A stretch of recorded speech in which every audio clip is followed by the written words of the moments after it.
नमस्कार, स्वागत है झारखंड की फटाफट ताजा बड़ी खबरों में। पहली बड़ी खबर, झारखंड में अगले 3 दिन तक भारी बारिश की चेतावनी। झारखंड में अगले 3 दिन तक भारी बारिश को लेकर अलर्ट जारी किया गया है। भारत मौसम विज्ञान विभाग यानी आईएमडी के अनुसार इस संबंध में येलो अलर्ट जारी किया गया है। मीडिया की खबरों को माने तो 26 जून, 28 जून और 29 जून तक झारखंड के अलग अलग इलाकों में बारिश होगी। वहीं मौसम विभाग ने कहा है कि 28 जून को झारखंड के उत्तर पश्चिमी और मध्य इलाकों में कुछ इलाकों पर भारी बारिश होने की संभावना है। इस दिन पलामू, गढ़वा, लातेहार, चतरा, गुमला, लोहरदगा जिले में कहीं कहीं भारी बारिश होगी, ऐसा मौसम विभाग के पूर्वानुमान में बताया गया है। बता दें कि भारी बारिश का यह दौर 29 जून को भी जारी रहेगा। इस दिन झारखंड के कम से कम 6 जिलों में भारी बारिश का अलर्ट जारी किया गया है। झारखंड में किसानों को दिया जा रहा है 50% सब्सिडी पर धान का बीज। झारखंड में मानसून के आगमन के साथ ही धान की खेती शुरू हो जाएगी। कृषि विभाग ने खरीफ की फसल के लिए बीज का वितरण शुरू कर दिया है। खबरों की माने तो किसानों को 50% सब्सिडी पर धान का बीज दिया जा रहा है। इससे किसानों को कम लागत में अधिक फायदा मिलेगा। बता दें कि झारखंड में खरीफ सीजन के लिए धान की खेती के लिए कृषि विभाग ने 50% सब्सिडी पर बीजों का वितरण शुरू किया है। खबरों की माने तो विभाग 52,000 क्विंटल बीज वितरित करने का लक्ष्य रखा है।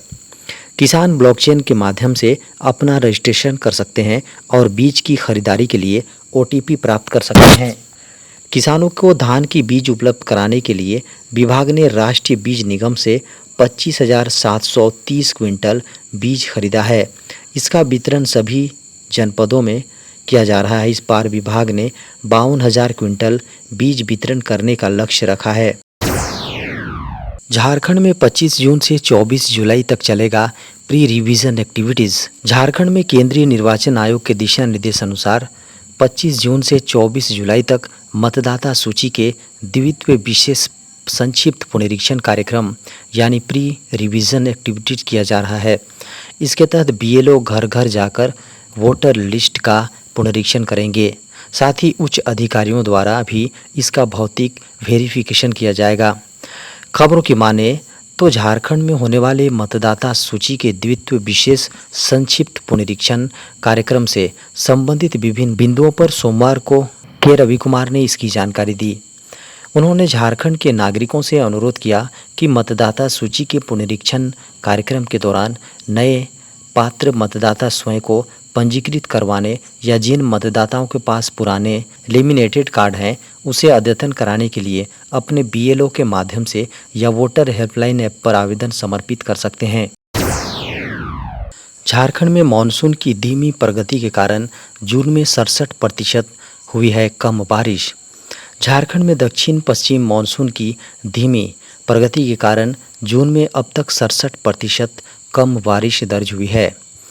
बता दें कि झारखंड के 5 जिलों में 80% से अधिक की कमी रिकॉर्ड की गई है। खबरों की माने तो मानसून ने निर्धारित समय से 11 दिन बाद 21 जून को झारखंड में प्रवेश किया और मंगलवार तक केवल 4 जिलों पाकुड़, साहिबगंज, गुमला और चाईबासा में ही पहुंच पाया।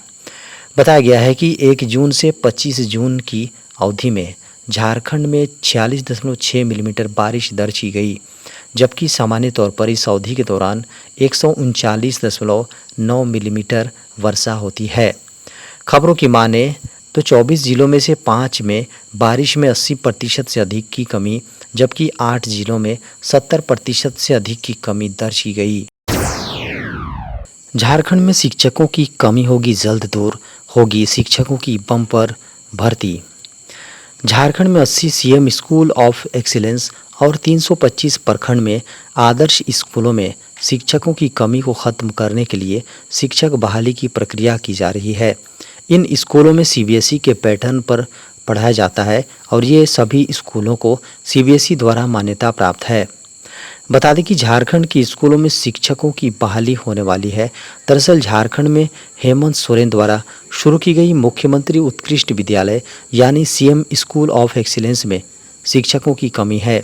इन स्कूलों में वैसे लोगों को पढ़ाने का मौका दिया जाएगा जो झारखंड सरकार के स्कूलों या साक्षरता विभाग में काम कर रहे हैं। इसके साथ ही उन्हें सीबीएसई या आईसीएसई या अन्य बोर्ड के स्कूलों में पढ़ाने का अनुभव हो, साथ ही साथ उसे अंग्रेजी भाषा में भी पढ़ाने का अनुभव होना चाहिए। अब रेलवे कर्मचारियों को मिलेगा सीयूजी नंबर के साथ स्मार्टफोन। आने वाले दिनों में रेलवे कर्मचारियों के लिए बेहद अच्छी खबर आने वाली है। रेलवे अब जल्द ही अपने सभी कर्मचारियों को सीयूजी मोबाइल नंबर की सौगात देने जा रही है। सीयूजी मोबाइल के साथ ही सभी को एक स्मार्टफोन भी दिया जाएगा। दरअसल जल्द ही वर्तमान में चल रहा सीयूजी अनुबंध खत्म होने वाला है। बोर्ड के फैसले के अनुसार अनुबंध समाप्त होने के बाद नए अनुबंध में सभी कर्मचारियों को सीयूजी नंबर तो दिया जाएगा, साथ ही साथ एक स्मार्टफोन भी निःशुल्क दिया जाएगा। जिन्हें सीयूजी मिलेगा उनके साथ ये शर्त भी रहेगी कि मोबाइल ऑफ नहीं करेंगे, हर कॉल अटेंड ज़रूर करेंगे। वर्तमान में फ्रंट लाइनर और महत्वपूर्ण विभागों से जुड़े कर्मचारियों को ही सीयूजी नंबर दिया गया है। इस व्यवस्था के लागू होने से पूर्वोत्तर रेलवे के लगभग 60,000 कर्मचारी अधिकारी लाभान्वित होंगे। सिम के साथ ही मोबाइल मिलने से पटल बदलने या स्थानांतरण होने से कर्मचारियों अधिकारियों को सिम निकाल कर देने की ज़रूरत नहीं होगी। सीधे मोबाइल ही संबंधित कर्मचारियों को सौंप दिया जाएगा। कम हो सकती हैं तेल की कीमतें, जीएसटी के दायरे में लाने पर विचार कर रही केंद्र सरकार। केंद्र सरकार पेट्रोल और डीजल को जीएसटी के दायरे में लाने पर विचार कर रही है।